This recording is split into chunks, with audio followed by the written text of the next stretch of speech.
हे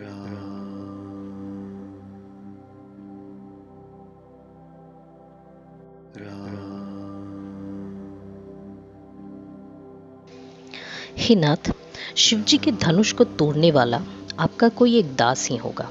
क्या आज्ञा है, मुझसे क्यों नहीं कहते?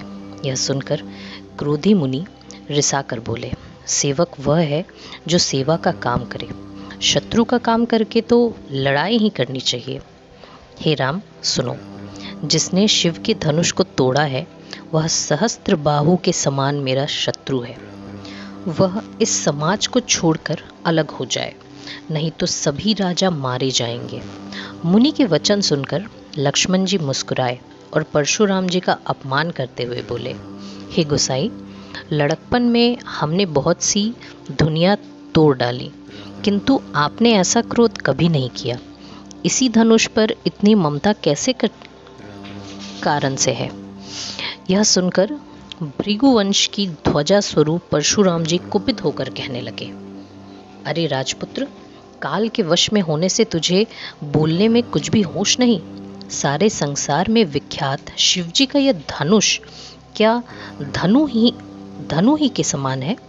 लक्ष्मण जी ने हंसकर कहा, हे देव, सुनिए, हमारे जान में तो सभी धनुष एक से ही हैं। पुराने धनुष के तोड़ने में क्या हानि लाभ? श्री रामचंद्र जी ने तो इसे नवीन के धोखे से देखा था, फिर यह तो छूते ही टूट गया।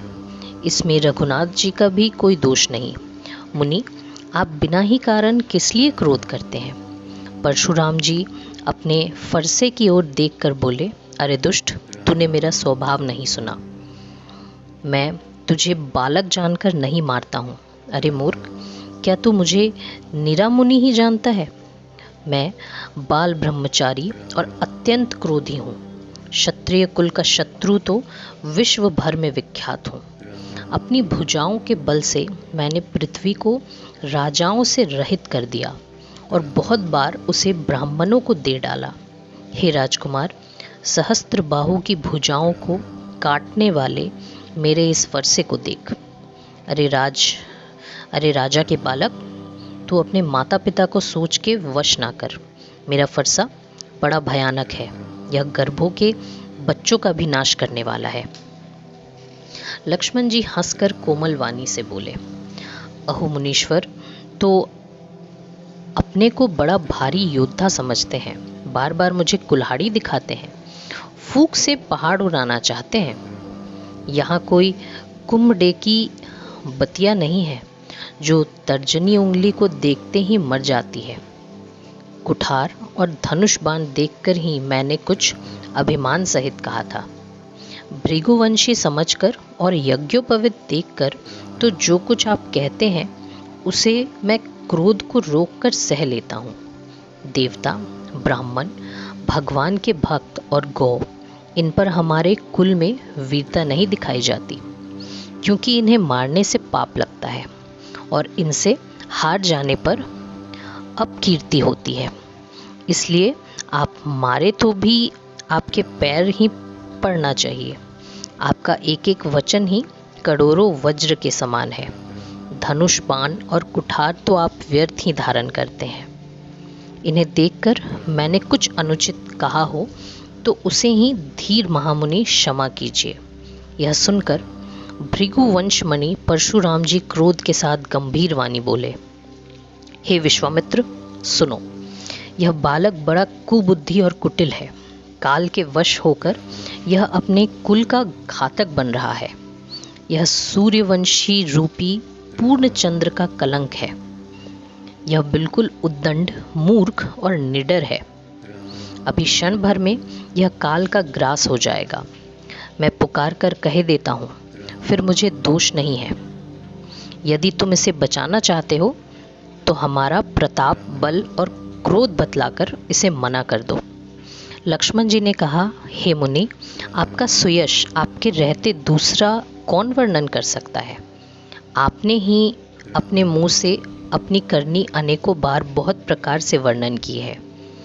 इतने पर भी संतोष ना हुआ हो तो फिर कुछ कह डालिए। क्रोध रोककर असह्य दुख मत सहिए।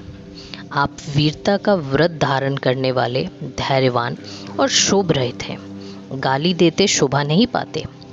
शूरवीर तो युद्ध में करनी करते हैं कहकर अपने को नहीं जानते। शत्रु को युद्ध में उपस्थित पाकर कायर ही अपने प्रताप की डींग मारा करते हैं। आप तो मानो काल को हाँक लगाकर बार बार उसे मेरे लिए बुलाते हैं। लक्ष्मण जी के कठोर वचन सुनते ही परशुराम जी ने अपने भयानक फरसे को सुधार कर हाथों में लिया और बोले, अब लोग मुझे दोष न दें। यह कड़वा बोलने वाला बालक मारे जाने के ही योग्य है। इसे बालक देखकर मैंने बहुत बचाया, पर अब यह सचमुच मरने को ही आ गया है। विश्वामित्र जी ने कहा, अपराध क्षमा कीजिए। बालकों के दोष और गुणों को साधु लोग नहीं गिनते। परशुराम जी बोले, तीखी धार का कुठार मैं दयारहित और क्रोधी, और यह गुरुद्रोही और अपराधी मेरे सामने उत्तर दे रहा है। इतने पर भी मैं इसे बिना मारे छोड़ रहा हूँ। सो हे विश्वामित्र, केवल तुम्हारे शील से, नहीं तो इसे एक कठोर कुठार से काट कर थोड़े ही परिश्रम से गुरु से उऋण हो जाता। विश्वामित्र जी ने हृदय में हंसकर कहा, मुनि को हरा ही हरा सूझ रहा, किंतु यह लोहमयी खाड़ है, ऊख की खाड़ नहीं है। मुनि अब भी बेसमझ बने हुए हैं, इनके प्रभाव को नहीं समझ रहे। लक्ष्मण जी ने कहा, हे मुनि, आपके शील को कौन नहीं जानता। यह संसार भर में प्रसिद्ध है। आप माता पिता से तो अच्छी तरह उऋण हो ही गए, अब गुरु का ऋण रहा, जिसका जी में बड़ा सोच लगा है। वह मानो हमारे ही मत्थे काढ़ा था। बहुत दिन बीत गए, इससे ब्याज भी बहुत बढ़ गया होगा। अब किसी हिसाब से करने वाले को बुला लाइए तो मैं तुरंत थैली खोलकर दे दूं। लक्ष्मण जी के कड़वे वचन सुनकर परशुराम जी ने कुठार संभाला। सारी सभा हाय हाय करके पुकार उठी, हे भृगुश्रेष्ठ, आप मुझे फरसा दिखा रहे हैं, पर हे राजाओं के शत्रु, मैं ब्राह्मण समझकर बचा रहा हूँ। आपको कभी रणधीर बलवान वीर नहीं मिले। हे ब्राह्मण देवता, आप घर ही में बड़े हैं। यह सुनकर अनुचित है कहकर सब लोग पुकार उठे। तब श्री रघुनाथ जी ने इशारे से लक्ष्मण जी को रोक दिया। लक्ष्मण जी के उत्तर से जो आहुति के समान थे। परशुराम जी क्रोध रूपी अग्नि को बढ़ते देख रघुकुल के सूर्य श्री रामचंद्र जी के जल के समान वचन बोले, हे नाथ, बालक पर कृपा कीजिए। इस सीधे और दुधमुहे बच्चे पर क्रोध न कीजिए। यदि ये प्रभु का कुछ भी प्रभाव जानता तो क्या ये बेसमझ आपकी बराबरी करता। बालक यदि कुछ चपलता भी करे तो गुरु, पिता और माता मन में आनंद से भर जाते हैं। अतः इसे छोटा बच्चा और सेवक जानकर कृपा कीजिए। आप तो समदर्शी, सुशील, धीर और ज्ञानी मुनि हैं। श्री रामचंद्र जी के वचन सुनकर वे कुछ ठंडे पड़े। इतने में लक्ष्मण जी कुछ कहकर फिर मुस्कुरा दिए।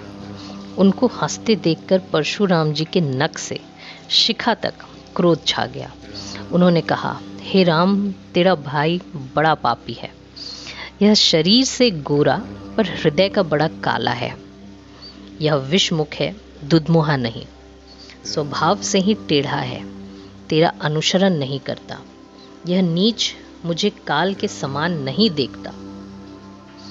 लक्ष्मण जी ने हंसकर कहा, हे मुनि, सुनिए, क्रोध पाप का मूल है, जिसके वश में होकर मनुष्य अनुचित कर्म कर बैठते हैं और विश्व भर के प्रतिकूल चलते हैं। हे मुनिराज, मैं आपका दास हूँ। अब क्रोध त्याग कर दया कीजिए। टूटा हुआ धनुष क्रोध करने से जुड़ नहीं जाएगा। खड़े खड़े पैर दुखने लगे होंगे, बैठ जाइए। यदि धनुष अत्यंत ही प्रिय हो तो कोई उपाय किया जाए, और किसी बड़े गुणी को बुलाकर जुड़वा दिया जाए। लक्ष्मण जी के बोलने से जनक जी डर जाते हैं और कहते हैं, बस चुप रहिए, अनुचित बोलना अच्छा नहीं। जनकपुर के स्त्री पुरुष थर थर काँप रहे हैं। छोटा कुमार बड़ा ही खोटा है। लक्ष्मण जी की निर्भय वाणी सुन सुनकर परशुराम जी का शरीर क्रोध से जला जा रहा है और उनके बल की हानि हो रही है। तब श्री रामचंद्र जी पर एहसान जानकर परशुराम जी बोले, तेरा छोटा भाई समझकर मैं इसे बचा रहा हूँ। यह मन का मैला और शरीर का कैसा सुंदर है, जैसे विष के रस से भरा हुआ सोने का घड़ा। यह सुनकर लक्ष्मण जी फिर हंसे। तब श्री रामचंद्र जी ने तिरछी नज़र से उनके ओर देखा, जिससे लक्ष्मण जी सकुचाकर विपरीत बोलना छोड़कर गुरु जी के पास चले गए।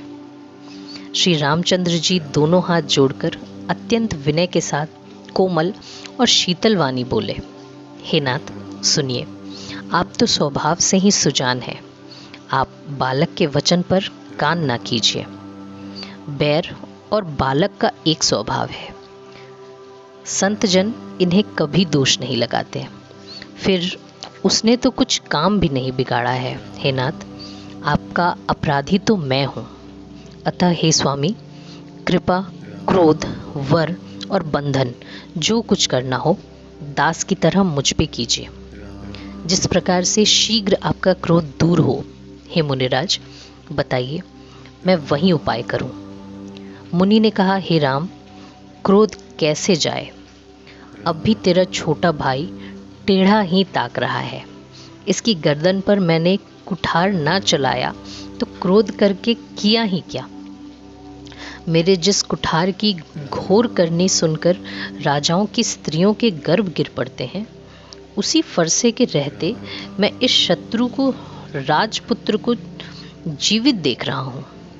हाथ चलता नहीं, क्रोध से छाती जल जाती है। राजाओं का घातक यह कुठार भी कुंठित हो गया, विधाता विपरीत हो गया। इससे मेरा स्वभाव बदल गया, नहीं तो भला मेरे हृदय में किसी समय भी कृपा कैसी? आज दया मुझे यह दुख सहा रही है। यह सुनकर लक्ष्मण जी ने मुस्कुराकर सिर नवाया। आपकी कृपा रूपी वायु भी आपकी मूर्ति के अनुकूल ही है। वचन बोलते हैं मानो फूल झड़ रहे हैं। हे मुनि, यदि कृपा करने से आपका शरीर जल जाता है तो क्रोध होने पर तो शरीर की रक्षा विधाता ही करेंगे। परशुराम ने कहा, हे जनक, देख, यह मूर्ख बालक हट करके यमपुरी में घर करना चाहता है। इसको शीघ्र ही आंखों की ओट क्यों नहीं करते? यह राजपुत्र देखने में छोटा है पर है बड़ा खोटा। लक्ष्मण जी ने हंसकर मन ही मन कहा, आंख मूंद लेने पर कहीं कोई नहीं होता। तब परशुराम जी हृदय में अत्यंत क्रोध भरकर श्री राम जी से बोले, अरे शठ, तू शिव जी का धनुष तोड़कर उल्टा हम ही को ज्ञान सिखाता है। तेरा यह भाई तेरी ही सम्मति से कटु वचन बोलता है और तू छल से हाथ जोड़कर विनय करता है। या तो युद्ध में मेरा संतोष कर, नहीं तो राम कहलाना छोड़ दे। अरे शिवद्रोही, छल त्याग कर मुझसे युद्ध कर, नहीं तो भाई सहित तुझे मार डालूंगा। इस प्रकार परशुराम जी कुठार उठाए बक रहे थे और श्री रामचंद्र जी सर झुकाए मन ही मन मुस्कुरा रहे थे। श्री रामचंद्र जी ने मन ही मन कहा, गुनाह तो लक्ष्मण का और क्रोध मुझ पर करते हैं। कहीं कहीं सीधेपन में भी बड़ा दोष होता है। टेढ़ा जानकर सब लोग किसी की भी वंदना करते हैं। टेढ़े चंद्रमा को राहु भी नहीं ग्रसता। श्री रामचंद्र जी ने कहा, हे मुनीश्वर, क्रोध छोड़िए। आपके हाथ में कुठार है और मेरा यह सिर आगे है। जिस प्रकार आपका क्रोध जाए, हे स्वामी, वह कीजिए। मुझे अपना अनुचर जानिए। स्वामी और सेवक में युद्ध कैसा? हे ब्राह्मण श्रेष्ठ, क्रोध का त्याग कीजिए। आपका वेश देखकर ही बालक ने कुछ कह डाला था। वास्तव में उसका भी कोई दोष नहीं है। आपको कुठार, बाण और धनुष धारण किए देख और वीर समझकर बालक को क्रोध आ गया।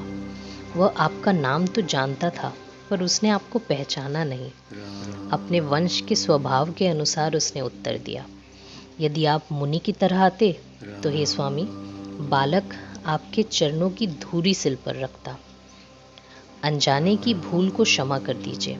ब्राह्मणों के हृदय में बहुत अधिक दया होनी चाहिए। हे नाथ, हमारी और आपकी बराबरी कैसी? कहिए ना, कहाँ चरण और कहाँ मस्तक, कहाँ मेरा राम मात्र छोटा सा नाम और कहाँ आपका परशु सहित बड़ा नाम। हे देव, हमारे तो एक ही गुण धनुष है और आपके परम पवित्र शम, दम, तप, शौच, क्षमा, सरलता, ज्ञान, विज्ञान और आस्तिकता, ये 9 गुण हैं। हम तो सब प्रकार से आपसे हारे हैं। हे विप्र, हमारे अपराधों को क्षमा कीजिए। रामचंद्र जी ने परशुराम जी को बार बार मुनि और विप्रवर कहा। तब भृगुपति परशुराम जी कुपित होकर बोले, तू भी अपने भाई के समान ही टेढ़ा है। तू मुझे निरा ब्राह्मण ही समझता है। मैं जैसा विप्र हूँ तुझे सुनाता हूँ। धनुष को स्त्रुवा, बाणों को आहुति और मेरे क्रोध को अत्यंत भयंकर अग्नि जान। चतुरंगिनी सेना, सुंदर समिधाएं हैं। बड़े बड़े राजा उसमें आकर बलि के पशु होते हैं, जिनको मैंने इसी फरसे से काटकर बलि दिया है। ऐसे करोड़ों जप युक्त रण यज्ञ मैंने किए हैं। मेरा प्रभाव तुझे मालूम नहीं है, इसी से तू ब्रह्मा के धोखे मेरा निरादर कर रहा है। धनुष तोड़ डाला, इससे तेरा घमंड बहुत बढ़ गया है। ऐसा अहंकार है मानो संसार को जीतकर खड़ा है। श्री रामचंद्र जी ने कहा, हे मुनि, विचार कर बोलिए। आपका क्रोध बहुत बड़ा है और मेरी भूल बहुत छोटी है। पुराना धनुष था, छूते ही टूट गया। मैं किस कारण अभिमान करूं? हे भृगुनाथ, यदि हम सचमुच ब्राह्मण कहकर निरादर करते हैं तो सत्य सुनिए। फिर संसार में ऐसा कौन योद्धा है जिसे हम डर के मारे मस्तक नवाएं?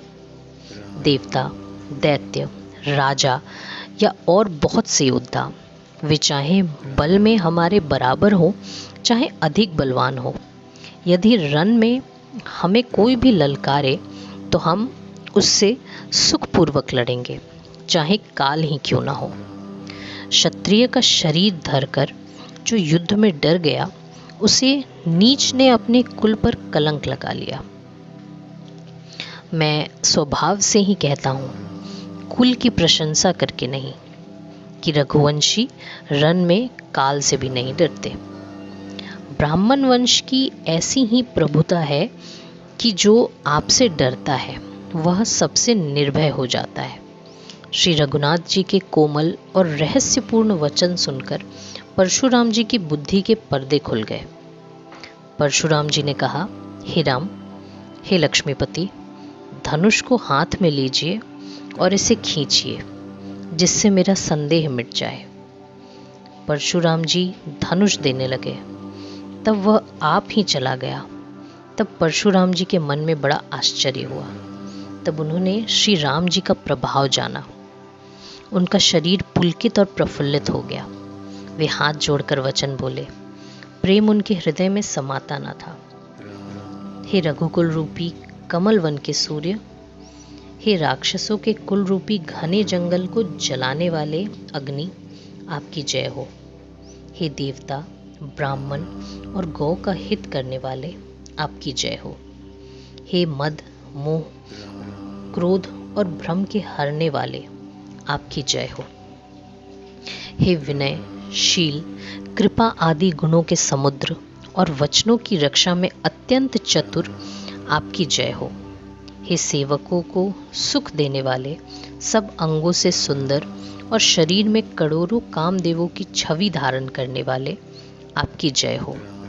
मैं एक मुख से आपकी क्या प्रशंसा करूं। हे महादेव जी के मन रूपी मानसरोवर के हंस, आपकी जय हो। मैंने अनजाने में आपको बहुत से अनुचित वचन कहे। हे क्षमा के मंदिर दोनों भाई, मुझे क्षमा कीजिए। हे रघुकुल के पताका स्वरूप श्री रामचंद्र जी, आपकी जय हो, जय हो, जय हो। ऐसा कहकर परशुराम जी तप के लिए वन को चले गए। दुष्ट राजा लोग बिना ही कारण के डर से डर गए। वे कायर चुपके से जहां तहां भाग गए। देवताओं ने नगाड़े बजाए। वे प्रभु के ऊपर फूल बरसाने लगे। जनकपुर के स्त्री पुरुष सब हर्षित हो गए। उनका मोहमय शूल मिट गया। खूब जोर से बाजे बजने लगे। सभी ने मनोहर मंगल साज सजे। सुंदर मुख और सुंदर नेत्रों वाली तथा कोयल के समान मधुर बोलने वाली स्त्रियां झुंड की झुंड मिलकर सुंदर गान करने लगी। जनक जी के सुख का वर्णन नहीं किया जा सकता, मानो जन्म का दरिद्री धन का खजाना पा गया हो। सीता जी का भय जाता रहा।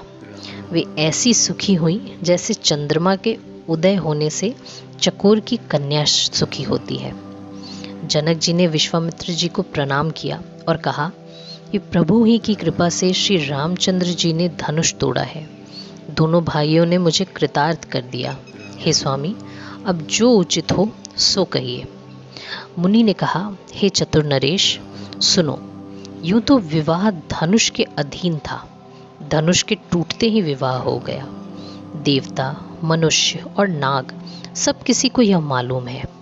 तथापि तुम जाकर अपने कुल का जैसा व्यवहार हो, ब्राह्मणों, कुल के बूढ़ों और गुरुओं से पूछकर और वेदों में वर्णित जैसा आचार हो वैसा करो। जाकर अयोध्या को दूत भेजो जो राजा दशरथ को बुला लाए। राजा ने प्रसन्न होकर कहा, हे कृपालु, बहुत अच्छा। और उसी समय दूतों को बुलाकर भेज दिया। फिर सब महाजनों को बुलाया और सब ने आकर राजा को आदरपूर्वक सिर नवाया। राजा ने कहा, बाजार, रास्ते, घर, देवालय और सारे नगर को चारों ओर से सजाओ। महाजन प्रसन्न होकर चले और अपने अपने घर आए। फिर राजा ने नौकरों को बुलाकर भेजा और उन्हें आज्ञा दी कि विचित्र मंडप सजाकर तैयार करो। यह सुन के वे सब राजा के वचन सिर पर धर के और सुख पाकर चले। उन्होंने अनेक कारीगरों को बुला भेजा जो मंडप बनाने में कुशल और चतुर थे। उन्होंने ब्रह्मा की वंदना करके कार्य आरंभ किया और पहले सोने के केले के खंभे बनाए। हरी हरी मणियों और पत्ते और फल बनाए तथा पद्मराग मणियों के फूल बनाए। मंडप की अत्यंत विचित्र रचना देखकर ब्रह्मा का मन भी भूल गया। बांस सब हरी हरी मणियों के सीधे और गांठों से युक्त ऐसे बनाए जो पहचाने नहीं जाते थे। सोने की सुंदर नागबेली बनाई जो पत्तों सहित ऐसी भली मालूम होती थी कि पहचानी ही नहीं जाती थी। उसी नागबेली के रचकर और पच्चीकारी करके बंधन बनाए। बीच बीच में मोतियों की सुंदर झालरें हैं। माणिक, पन्ने और हीरे और फिरोजे इन रत्नों को चीर कर, कोर कर और पच्चीकारी करके इनके कमल बनाए। भौरे और बहुत रंगों के पक्षी बनाए जो हवा के सहारे गूंजते और कूंजते थे। खंभों पर देवताओं की मूर्तियां गढ़ कर निकली जो सब मंगल द्रव्य लिए खड़ी हैं। गजमुक्ताओं के सहज ही सुहावने अनेकों तरह के चौक पुराए। नीलमणियों को कोर कर अत्यंत सुंदर आम के पत्ते बनाए। सोने के बैर और रेशम की डोरी से बंधे हुए पन्ने के बने फलों के गुच्छे सुशोभित हैं। ऐसे सुंदर और उत्तम बंदरवार बनाए मानो कामदेव ने फंदे सजाए हों। अनेकों मंगल कलश और सुंदर ध्वजा पताका, पर्दे और चवर बनाए जिनमें मणियों के अनेकों सुंदर दीपक हैं। उस विचित्र मंडप का तो वर्णन ही नहीं किया जा सकता, जिस मंडप में श्री जानकी जी दुल्हन होंगी। किस कवि की ऐसी बुद्धि है जो इसका वर्णन कर सके। जिस मंडप में रूप और गुण के समुद्र श्री रामचंद्र जी दूल्हे होंगे, वह मंडप तीनों लोकों में प्रसिद्ध होना चाहिए। जनक जी के महल की जैसी शोभा है, वैसी ही शोभा नगर के प्रत्येक घर की दिखाई देती है। उस समय जिसने तिरहुत को देखा, उसे 14 भुवन तुच्छ जान पड़े। जनकपुर में नीच के घर भी उस समय जो संपदा सुशोभित थी, उसे देखकर इंद्र भी मोहित हो जाता था। जिस नगर में साक्षात लक्ष्मी जी कपट से स्त्री का सुंदर वेश बनाकर बसती हैं, उस पुर की शोभा का वर्णन करने में सरस्वती और शेष भी शकुचाते हैं। जनक जी के दूत श्री रामचंद्र जी की पवित्र पुरी अयोध्या में पहुंचे। सुंदर नगर देखकर वे हर्षित हुए। राजद्वार पर जाकर उन्होंने खबर भेजी। राजा दशरथ जी ने सुनकर उन्हें बुला लिया। दूतों ने प्रणाम करके चिट्ठी दी।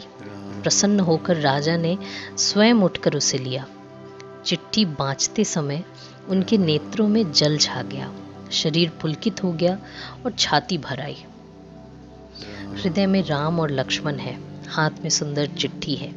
राजा उसे हाथ में लिए ही रह गए। खट्टी मीठी कुछ भी कह न सके। फिर धीरज धर के उन्होंने पत्रिका पढ़ी। सारी सभा सच्ची बात सुनकर हर्षित हो गई। भरत जी अपने मित्रों और भाई शत्रुघ्न के साथ जहाँ तहाँ खेलते थे, वही समाचार पाकर वे आ गए।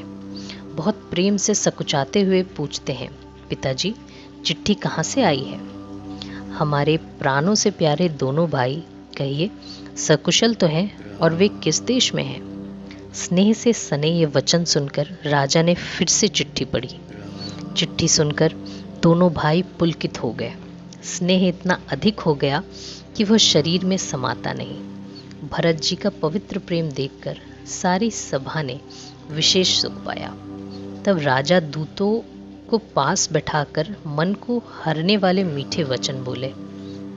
भैया कहो, दोनों बच्चे कुशल से तो हैं? तुमने अपनी आंखों से उन्हें अच्छी तरह देखा है ना?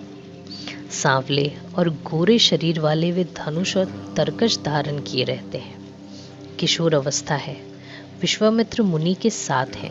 तुम उनको पहचानते हो तो उनका स्वभाव बताओ। राजा प्रेम के विशेष वश होने से बार बार इस प्रकार कह रहे हैं। भैया जिस दिन से मुनि उन्हें लिवा ले गए, तब से आज ही हमने सच्ची खबर पाई है। कहो तो महाराज जनक ने उन्हें कैसे पहचाना? यह प्रिय वचन सुनकर दूत मुस्कुराए। दूतों ने कहा, हे राजाओं के मुकुटमणि, सुनिए, आपके समान धन्य और कोई नहीं है, जिनके राम लक्ष्मण जैसे पुत्र हैं, जो दोनों विश्व के विभूषण हैं। आपके पुत्र पूछने योग्य नहीं हैं। वे पुरुष सिंह तीनों लोकों के प्रकाश स्वरूप हैं, जिनके यश के आगे चंद्रमा मलिन और प्रताप के आगे सूर्य शीतल लगता है। हे नाथ, उनके लिए आप कहते हैं कि उन्हें कैसे पहचाना? क्या सूर्य को हाथ में दीपक लेके देखा जाता है? सीता जी के स्वयंवर में अनेकों राजा और एक से एक बढ़कर योद्धा एकत्र हुए, परंतु शिव जी के धनुष को कोई भी नहीं हटा सका। सारे बलवान वीर हार गए। तीनों लोकों में जो वीरता के अभिमानी थे, शिव जी के धनुष ने सबकी शक्ति तोड़ दी। बाणासुर जो सुमेरु को भी उठा सकता है, वह भी हृदय में हार का परिक्रमा करके चला गया, और जिसने खेल से ही कैलाश को उठा लिया, वह रावण भी उस सभा में पराजय को प्राप्त हुआ। हे महाराज सुनिए, वहाँ रघुवंश शिरोमणि श्री रामचंद्र जी ने बिना ही प्रयास शिव जी के धनुष को वैसे ही तोड़ डाला, जैसे हाथी कमल की डंडी को तोड़ डालता है। धनुष टूटने की बात सुनकर परशुराम जी क्रोध भरे आए और उन्होंने बहुत प्रकार से आंखें दिखलाई। अंत में उन्होंने भी श्री रामचंद्र जी का बल देखकर उन्हें अपना धनुष दे दिया और बहुत प्रकार से विनती करके वन को गमन किया। हे राजन, जैसे श्री रामचंद्र जी अतुलनीय बली हैं, वैसे ही तेज निधान फिर लक्ष्मण जी भी हैं, जिनके देखने मात्र से राजा लोग ऐसे कांप उठते हैं जैसे हाथी सिंह के बच्चे को ताकने से कांप उठते हैं। हे देव, आपके दोनों बालकों को देखने के बाद अब आंखों के नीचे कोई आता ही नहीं। प्रेम, प्रताप और वीर रस में पगी हुई दूतों की वचन रचना सबको बहुत प्रिय लगी। सभा सहित राजा प्रेम में मग्न हो गए और दूतों को निछावर देने लगे। सभी ने सुख माना। तब राजा ने उठकर वशिष्ठ जी के पास जाकर उन्हें पत्रिका दी और आदर पूर्वक दूतों को बुलाकर सारी कथा गुरु जी को सुना दी। सब समाचार सुनकर और अत्यंत सुख पाकर गुरु बोले, पुण्यात्मा पुरुष के लिए पृथ्वी सुखों से छाई हुई है। जैसे नदियां समुद्र में जाती हैं, यद्यपि समुद्र को नदी की कामना नहीं होती, वैसे ही सुख और संपत्ति बिना ही बुलाए स्वाभाविक ही धर्मात्मा पुरुष के पास आ जाती है। तुम जैसे गुरु, ब्राह्मण, गाय और देवता की सेवा करने वाले हो, वैसे ही पवित्र कौशल्या देवी भी है। तुम्हारे समान पुण्यात्मा जगत में न कोई हुआ, न है और न होने का ही है। हे राजन, तुमसे अधिक पुण्य और किसका होगा, जिसके राम सरीखे पुत्र हैं और जिसके चारों बालक वीर, विनम्र, धर्म का व्रत धारण करने वाले और गुणों के सुंदर समुद्र हैं। तुम्हारे लिए सभी काल में कल्याण है। अतएव डंका बजवाकर बारात सजवाओ और जल्दी चलो। गुरु जी के ऐसे वचन सुनकर हे नाथ, बहुत अच्छा कहकर और सिर नवाकर तथा दूतों को डेरा दिलवाकर राजा महल में गए। राजा ने सारे रनिवास को बुलाकर जनक जी की पत्रिका बाँच कर सुनाई। समाचार सुनकर सब रानियां हर्ष से भर गईं। राजा ने फिर दूसरी बातों का वर्णन किया। प्रेम में प्रफुल्लित हुई रानियां ऐसी सुशोभित हो रही हैं जैसे मोरनी बादलों की गरज सुनकर प्रफुल्लित होती है। बड़ी बूढ़ी स्त्रियां प्रसन्न होकर आशीर्वाद दे रही हैं। माताएं अत्यंत आनंद में मग्न हैं। उस अत्यंत प्रिय पत्रिका को आपस में लेकर सब हृदय से लगाकर छाती शीतल करती हैं। राजाओं में श्रेष्ठ दशरथ जी ने श्री राम लक्ष्मण की कीर्ति और करनी का बारंबार वर्णन किया। यह सब मुनि की कृपा है, ऐसा कहकर वे बाहर चले आए। तब रानियों ने ब्राह्मणों को बुलाकर और आनंद सहित उन्हें दान दिए। श्रेष्ठ ब्राह्मण आशीर्वाद देते हुए चले।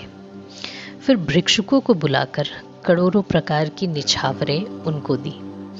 चक्रवर्ती महाराज दशरथ के चारों पुत्र चिरंजीवी हों, यूँ कहते हुए वे अनेक प्रकार के सुंदर वस्त्र पहन पहन कर चले। आनंदित होकर नगाड़े वालों ने बड़े जोर से नगाड़ों पर चोट लगाई। सब लोगों ने जब यह समाचार पाया तब घर घर बधावे होने लगे। 14 लोकों में उत्साह भर गया। जानकी जी और श्री रघुनाथ जी का विवाह होगा, यह शुभ समाचार पाकर लोग प्रेम मग्न हो गए और रास्ते, घर तथा गलियां सजने लगी। यद्यपि अयोध्या सदा सुहावनी है, क्योंकि वह श्री रामचंद्र जी की मंगलमय पवित्र पुरी है, तथापि प्रीति पर प्रीति होने से वह सुंदर मंगलाच रचनाएं सजाई गई। ध्वजा, पताका, पर्दे और सुंदर चावरों से सारा बाजार बहुत ही अनूठा छाया हुआ है। सोने के कलश, तोरण, मणियों की झालरें, हल्दी, दूब, दही, अक्षत और मालाओं से लोगों ने अपने अपने घरों को सजाकर मंगलमय बना लिया। गलियों को चतुर्सम से सींचा और सुंदर चौक पुराए। बिजली की सी कांति वाली चंद्रमुखी हरिण के बच्चे के से नेत्र वाली और अपने सुंदर रूप से कामदेव की स्त्री रति के अभिमान को छुड़ाने वाली सुहागिनी स्त्रियां सभी 16 श्रृंगार सजकर जहां तहां झुंड की झुंड मिलकर मनोहर वाणी से मंगल गीत गा रही हैं, जिनके सुंदर स्वर को सुनकर कोयले भी लजा जाती हैं। राजमहल का वर्णन कैसे किया जाए, जहां विश्व को विमोहित करने वाला मंडप बनाया गया। अनेकों प्रकार के मनोहर मांगलिक पदार्थ शोभित हो रहे हैं और बहुत से नगाड़े बज रहे हैं। कहीं भाट विरुदावली का उच्चारण कर रहे हैं और कहीं ब्राह्मण वेद ध्वनि कर रहे हैं। सुंदर स्त्रियां श्री राम जी और श्री सीता जी का नाम ले लेकर मंगल गीत गा रही हैं। उत्साह बहुत है और महल अत्यंत ही छोटा है। इससे मानो वह उत्साह चारों ओर उमड़ चला है। दशरथ के महल की शोभा वर्णन कौन कवि कर सकता है, जहां समस्त देवताओं के शिरोमणि रामचंद्र जी ने अवतार लिया है। फिर राजा ने भरत जी को बुला लिया और कहा कि जाकर घोड़े, हाथी और रथ सजाओ, जल्दी रामचंद्र जी की बारात में चलो। यह सुनते ही दोनों भाई भरत और शत्रुघ्न जी आनंदवश पुलक से भर गए। भरत जी ने सब साहनी बुलाए और उन्हें आज्ञा दी कि वे प्रसन्न होकर उठ दौड़े। उन्होंने रुचि के साथ जीने कस कर घोड़े सजाए। रंग रंग के उत्तम घोड़े शोभित हो गए। सब घोड़े बड़े ही सुंदर और चंचल करनी के हैं। वे धरती पर ऐसे पैर रखते हैं जैसे जलते हुए लोहे पर रखते हो। अनेकों जाति के घोड़े हैं जिनका वर्णन नहीं हो सकता, मानो हवा का निरादर करके उड़ना चाहते हैं। उन सब घोड़ों पर भरत जी के समान अवस्था वाले सब छैल छबीले राजकुमार सवार हुए। वे सभी सुंदर हैं और सब आभूषण धारण किए हुए हैं। उनके हाथों में बाण और धनुष है तथा कमर में भारी तरकश बंधे हैं। सभी चुने हुए छबीले छैल, शूरवीर, चतुर और नवयुवक हैं। प्रत्येक सवार के साथ 2 पैदल सिपाही हैं जो तलवार चलाने की कला में बड़े निपुण हैं। शूरता का बाणा धारण किए हुए रणधीर वीर सब निकलकर नगर के बाहर आ खड़े हुए। वे चतुर अपने घोड़ों को तरह तरह की चाल से फेर रहे हैं और भेरी तथा नगाड़े की आवाज सुन सुनकर प्रसन्न हो रहे हैं। सारथियों ने ध्वजा, पताका, मणि और आभूषणों को लगाकर रथों को बहुत विलक्षण बना दिया है। उनमें सुंदर चवर लगे हैं और घंटियां सुंदर शब्द कर रही हैं। वे रथ इतने सुंदर हैं मानो सूर्य के रथ की शोभा को छीन लेते हैं। अंगनित श्याम कर्ण घोड़े थे।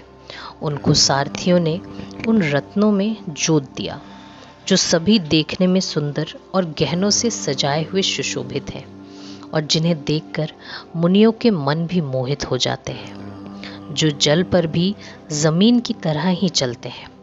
वेग की अधिकता से उनकी टाप पानी में नहीं डूबती। अस्त्र शस्त्र और सब साज सजाकर सारथियों ने रथियों को बुला लिया।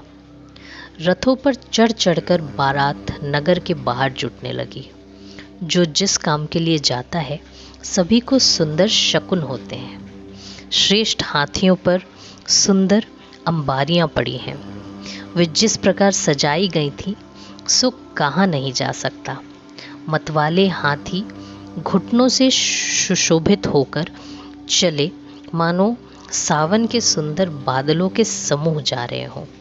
सुंदर पालकियां, सुख से बैठने योग्य तामजान और रथ आदि और भी अनेकों प्रकार की सावरियां हैं।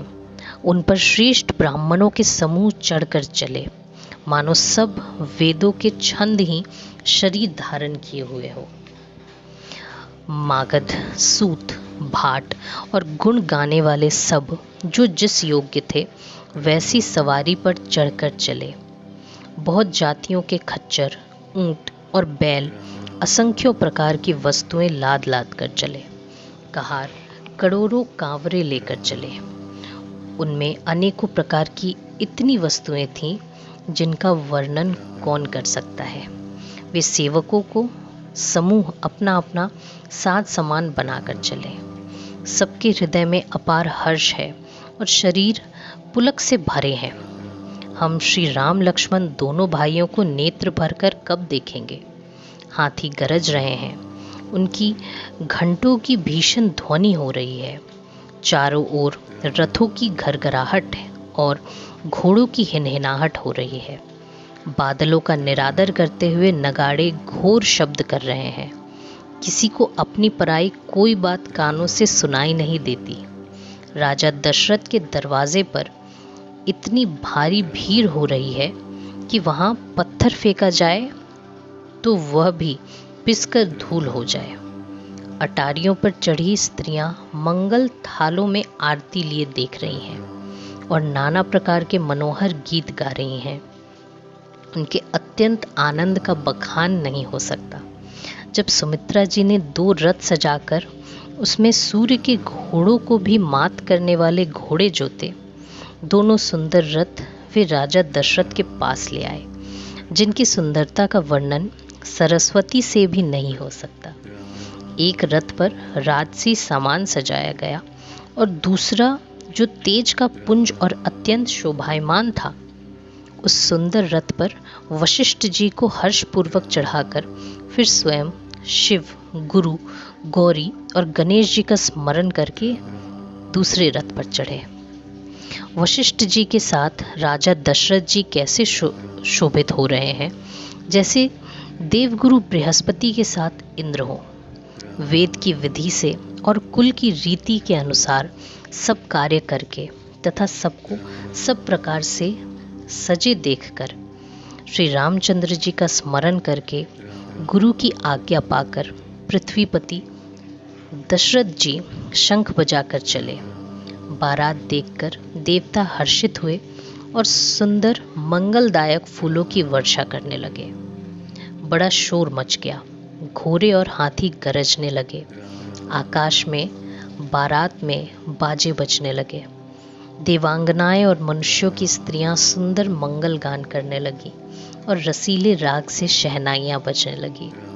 घंटे घंटियों की ध्वनियां का वर्णन नहीं हो सकता। पैदल चलने वाले सेवकगण अथवा पट्टेबाज कसरत के खेल कर रहे हैं और फहरा रहे हैं।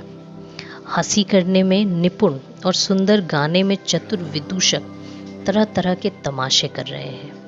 सुंदर राजकुमार मृदंग और नगाड़े के शब्द सुनकर घोड़ों को उन्हीं के अनुसार इस प्रकार नचा रहे हैं कि वे ताल के बंधन से जरा भी डिगते नहीं हैं। चतुर नट चकित होकर यह देख रहे हैं। बारात ऐसी बनी है कि उसका वर्णन करते नहीं बनता। सुंदर शुभदायक शकुन हो रहे हैं। नीलकंठ पक्षी बाईं ओर चारा ले रहा है, मानो संपूर्ण मंगलों की सूचना दे रहा हो। दाहिनी ओर कौवा सुंदर खोते में शोभा पा रहा है। नेवले का दर्शन भी सब किसानों ने पाया। तीनों प्रकार की हवा अनुकूल दिशा में चल रही है। श्रेष्ठ स्त्रियां भरे हुए घोड़े और गोद में बालक लिए आ रही हैं। लोमड़ी फिर फिर कर दिखाई दे रही है। गाय सामने खड़ी बछड़ों को दूध पिलाती हैं। हरिनों की टोली घूम घूम कर दाहिनी ओर से आई, मानो सभी मंगलों का समूह दिखाई दे दिया। शेमकरी विशेष रूप से शेम कह रही है। श्यामा बाईं ओर सुंदर पेड़ पर दिखाई पड़ी। दही, मछली और 2 विद्वान ब्राह्मण हाथ में पुस्तक लिए हुए सामने आए। सभी मंगलमय, कल्याणमय और मनोवांछित फल देने वाले शकुन मानो सच्चे होने के लिए एक ही साथ हो गए। स्वयं शगुन ब्रह्म जिसके सुंदर पुत्र हैं, उसके लिए सब मंगल शकुन सुलभ हैं। जहाँ श्री रामचंद्र जी सरीखे दूल्हा और सीता जी जैसी दुल्हन है तथा दशरथ जी और जनक जी जैसे पवित्र समधी हैं। ऐसा ब्याह सुनकर मानो सभी शकुन नाच उठे। अब ब्रह्मा जी ने हमको सच्चा कर दिया। इस तरह बारात ने प्रस्थान किया। घोड़े हाथी गरज रहे हैं और नगाड़ों पर चोट लग रही है। सूर्यवंश के पताका स्वरूप दशरथ जी को आते हुए जानकर जनक जी ने नदियों पर पुल बंधवा दिए। बीच बीच में ठहरने के लिए सुंदर घर बनवा दिए, जिनमें देवलोक के समान संपदा छाई है, और जहां बारात के सब लोग अपने अपने मन की पसंद के अनुसार सुहावने उत्तम भोजन, विस्तर और वस्त्र पाते हैं। मन के अनुकूल नित्य नए सुखों को देखकर सभी बारातियों को अपने घर भूल गए। बड़े जोर से बजते हुए नगाड़ों की आवाज़ सुनकर श्रेष्ठ बारात को आती हुई जानकर अगवानी करने वाले हाथी, रथ, पैदल और घोड़े सजाकर बारात लेने चले।